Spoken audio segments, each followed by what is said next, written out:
Hello friend, আজকে আমি আপনাদেরকে ফুল বিরিয়ানি চিকেন বিরিয়ানি একটা রেসিপি শেয়ার করছি। সকলে দেখুন, সকলে বাড়িতে এভাবে করবেন, আশা করছি সবাই পারবেন। আমি 10 কিলো চালে চিকেন বিরিয়ানি করব, তার জন্য 2 কিলো তেল নিয়েছি। তেল গরম হতে এখানে আমি কাটা পেঁয়াজগুলো দিয়ে একটু ফ্রাই করে নেব। লাল লাল যখন ফ্রাই হয়ে যাবে তখন এর মধ্যে লঙ্কা গুঁড়ো, কাশ্মীরি লঙ্কা 50 গ্রাম, লঙ্কা গুঁড়ো 50 গ্রাম, জিরে গুঁড়ো 75 গ্রাম, আর বিরিয়ানি মশলা প্রায় 50 গ্রাম দিলাম। টোটাল 150 গ্রাম বিরিয়ানি মশলার মধ্যে এখানে 50 গ্রাম দিতে হবে। এরপরে আলু বড়াটা এখানে দিয়ে দিচ্ছি। আদা রসুনটা প্রায় 100 গ্রাম আদা, 100 গ্রাম রসুন এখানে দিতে হবে। এরপর এখানে একটু কষিয়ে নিতে হবে। কষানো হয়ে গেলে কিছুটা পরিমাণ টক দই দিবেন। আমি মোটামুটি এখানে 250 গ্রাম টক দই ব্যবহার করব। টোটাল 1 কেজি টক দই ব্যবহার করবো, তার মধ্যে এখানে আমি 250 গ্রাম মতো দিলাম। তারপর এখানে পরিমাণ মতো জল দিতে হবে জুসটা বানানোর জন্য। এটা চিকেন বিরিয়ানির জুস তৈরি হচ্ছে আর কি। এই জুস ঠিকঠাক না করলে বিরিয়ানি কিন্তু ঠিকঠাক হবে না। তো প্রায় 4 লিটার জল ব্যবহার করতে হবে এখানে 10 কিলো চিকেন বিরিয়ানির জন্য। তারপর এখানে যখন মিঠাটা দিবেন তখন অবশ্যই তেলের মধ্যেই দিবেন, তাহলে এর যে দুর্গন্ধ সেটা চলে যায়, একটা মিঠা গন্ধ আসবে, খুব সুন্দর সুস্বাদু হবে। এই রোগানোর মধ্যে তেলটা ভাসিয়ে দিবে। এই তেলটাকে আমি প্রথমে কেটে নেবো, আলাদা করে নেবো। প্রায় 5টার মতো তেল আমি এখানে কেটে নিলাম, আর বাকিটা থাকবে অন্য সময় ব্যবহার করবো। দেখাচ্ছি সেটা সামনে আমাদেরকে। এই রোগানটা আমার কাটা হয়ে গেল। এদিকে জল বসিয়ে দিচ্ছি, গরম হচ্ছে। এই হাঁড়ির মধ্যে আমি 8 কিলো চিকেন, 8 কিলো আলু, 8 কিলো এই 10 কিলো চাল দিয়েছি। সেখানের মধ্যে আমি যে বাকি জুসটা ছিল সেটা আমি এখানে দিয়ে দিলাম। এরপরে এই বিরিয়ানি গুঁড়ো মশলাটা 150 গ্রাম মধ্যে প্রায় 100 গ্রাম এখানে দিচ্ছি। বিরিয়ানি গুঁড়ো মশলাটা এখানে ছড়িয়ে দেবেন আলু আর চিকেনের ওপরে।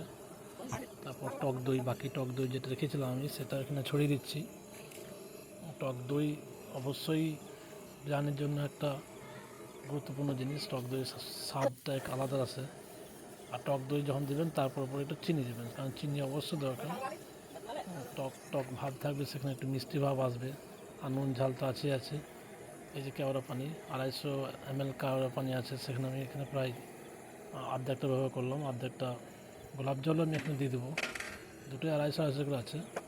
অর্ধেক গোলাপ জল আমি এখানে দিলাম, বাকিটা রাখছি অন্য সময় ব্যবহার করবো। প্রায় ভাতের যখন ভাতটা আমি ছাঁকিয়ে দেবো তখন আমি এই বাকি কেওড়া জলটা আমি ব্যবহার করবো। ওদিকে ভাত চাপিয়ে দিয়েছি, গরম জলে ভাত দিয়ে দিয়েছি, চাল ঢেলে দিয়েছি। ভাতটা যখন 80% কুক হবে তখন আমি এখানে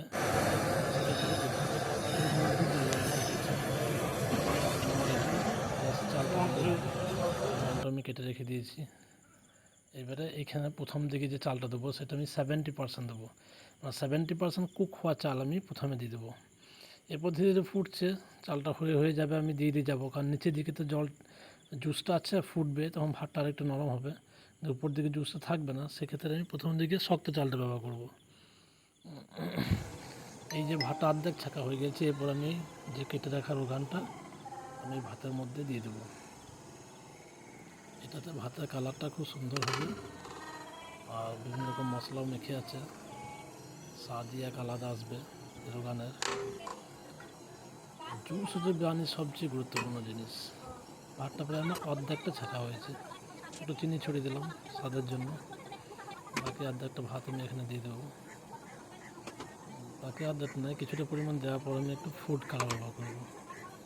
কেশর দিয়ে, দুধ দিয়ে, আর ওই কেওড়া জল আর গোলাপ জল যে বাকিটা ছিল সেটা কেশর দিয়ে আমি একটু ভিজিয়ে রেখেছিলাম। এই বাকিটা আমি এখানে ব্যবহার করছি।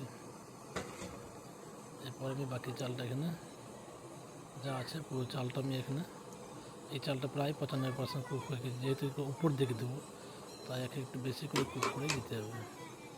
নিচের দিকে চালগুলো একটু শক্ত শক্ত লাগবে, কিন্তু উপর দিকে চালগুলো অবশ্যই যেন 95%, 90% প্লাস কুক হয়, তাহলে ভালো হবে। এরপর আমি এই যে ময়দা মেখেছি, ময়দাটা এখানে লাগিয়ে দেবো, তাহলে দমটা বেশ ভালো হবে, কোনো দিকে বাষ্পটা বেরিয়ে যাবে না। এইভাবে ময়দা লাগাবেন, তাহলে খুব ভালোভাবে ময়দাটা সেটে যাবে ঢাকনার সাথে। তার ফলে প্রেসার কুকারের মতো চাপ সৃষ্টি হবে। ঢাকনাটা লাগিয়ে আমি এবার সিল করে দেবো। এই তাপ বিরিয়ানির যে দম, এইটাই হচ্ছে সব থেকে বড় গুরুত্বপূর্ণ জিনিস। দম ঠিকঠাক না হলে, বেশি হলে বিরিয়ানি লেগে যাবে, পুড়ে যাবে, আবার কম হলে নিচেতে জুস অনেক বেশি থেকে যাবে, তার ফলে সব ভাতগুলো মানে পরিষ্কার হবে না, ঝরঝরে হবে না, ঝরে ঝরে পড়বে না। এই যে বিরিয়ানি দম দিচ্ছি আমি গ্যাসের ওভেনের মাধ্যমে। ওভেনের যে অক্সিজেন নেওয়ার জায়গাটা আছে সেখানে যদি কাপড় বেঁধে দেওয়া হয় তাহলে